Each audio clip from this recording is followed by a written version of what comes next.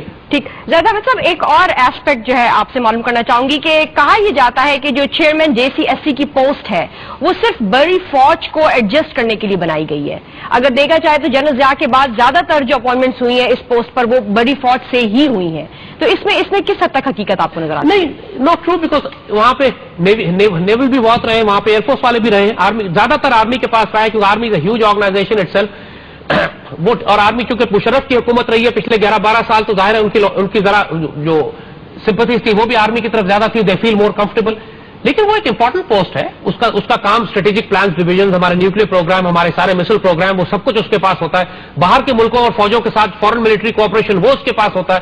یہ ساری ملٹری جو ایک کوآرڈینیشن ہے بٹوین دی 3 آرم فورسز، بہت امپورٹنٹ کام ہے اس کا. وہ کوئی ایسی بیکار نوکری، سیریمونیل پوسٹ نہیں. عام طور پہ کہا جاتا ہے کہ سیریمونیل پوسٹ ہے، not a ceremonial post, it's an important post. ہمارا نیوکلیر میسائل پروگرام اس کے پاس ہے، وہ ڈیزائننگ ساری، پرچیزنگ، ڈیولپمنٹ، سارا کام وہاں پہ دیکھا جاتا ہے اس کا. سو دا پوائنٹ از کہ کوئی فرق نہیں پڑتا کہ آرمی کے پاس ہو، نیوی کے پاس ہو، ایئر فورس کے پاس ہو، کام اس کا ایک ہی ہے، پاکستان کے اسٹریٹجک ایسٹس کا اور فورن ملٹری کوآپریشن وغیرہ کا کام سلسلہ. So I don't see any problem there. لیکن بات یہ ہے کہ پاکستان کے اندر جو سب سے امپورٹنٹ پوسٹ ہے وہ چیئرمین جوائنٹ چیف کی نہیں ہے، نیول چیف کی نہیں ہے، ایئر چیف کی نہیں ہے، وہ پاکستان کے چیف آف آرمی اسٹاف بری فوج کے سربراہ کی ہے. وہی پاکستان کی نیشنل سیکورٹی کا ذمہ دار ہوتا ہے. باقی فورسز اس کے مطابق وہ سپورٹ آرمز کہلاتی ہیں. جو پاک فوج فیصلے کرتی ہے اس کو سپورٹ کرتی ہے ایئر فورس آپریشنز میں، نیوی اپنے آپریشنز میں. پلاننگ جو ہے ساری، جو سارے کمانڈ کنٹرول ہے، وہ بنیادی طور پر پاکستان کے اسٹرکچر میں ایسا ہے کہ پاک فوج زیادہ بڑا رول ہے اس کا. لہذا ہمارا فیوچر، جیسے ہم کہہ رہے ہیں، مستقبل، ہماری زندگی اور موت، پاکستان کا بقا اور پاکستان کا نعوذ باللہ نقصان، سب ایک فیصلے پہ اب ڈیپینڈ کرے گا کہ اللہ تعالیٰ ہمیں سپہ سالار کون سا دیتا ہے اور وہ آنے کے بعد وہ کیا فیصلے کرتا ہے.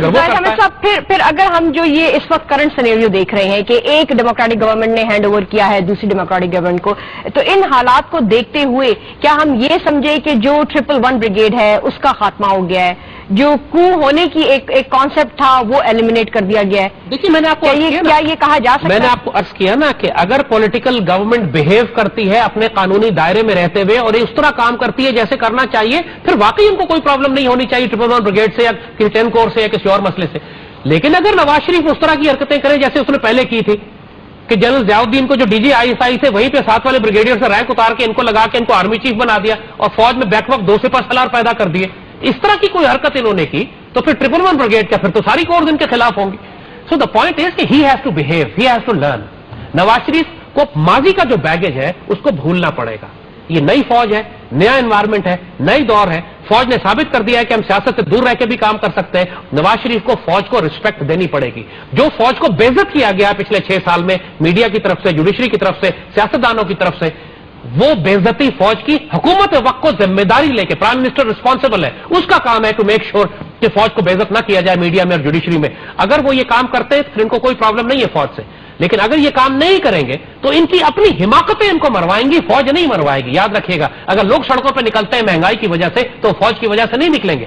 اگر تحریک طالبان حملہ کر کے پاکستان میں دخل اندازی کرتی ہے تو یہ فورن پالیسی کی غلطی ہوگی ہماری کہ ہم نے امریکن کو کیوں نہیں ڈانٹ ڈپٹ کی کہ افغانستان میں بیٹھ کے TTP کو کیوں سپورٹ کر رہے ہیں. تو اپنی فورن پالیسی کی حماقتیں اگر اس کا ملبہ یہ فوج پہ گرائیں گے تو یہ خود ذمہ دار ہوں گے. فوج کا کوئی ارادہ نہیں ہے سیاست میں دخل دینے کا، پاکستان کو بچانے کا ارادہ ہے اور وہ بچائے گی انشاءاللہ. ٹھیک جی، زید حامد صاحب، آخری منٹ ہے، آپ آخری اگر 3 میجر پوائنٹس میں کہنا چاہیں جو چیف آف آرمی اسٹاف آئیں گے کہ 21st سینچری ہے، اس حوالے سے آنے کے بعد وہ کن پرائیورٹیز کو سامنے رکھیں؟ دیکھیے، میں نے عرض کیا نا کہ ایک تو امیڈیٹ ان کے لیے شارٹ ٹرم پرائرٹی ہے، ملک کو اسٹیبلائز کرنا ہے، اس جنگ کو جیتنا ہے. لیکن بات یہاں ختم نہیں ہوتی ہے.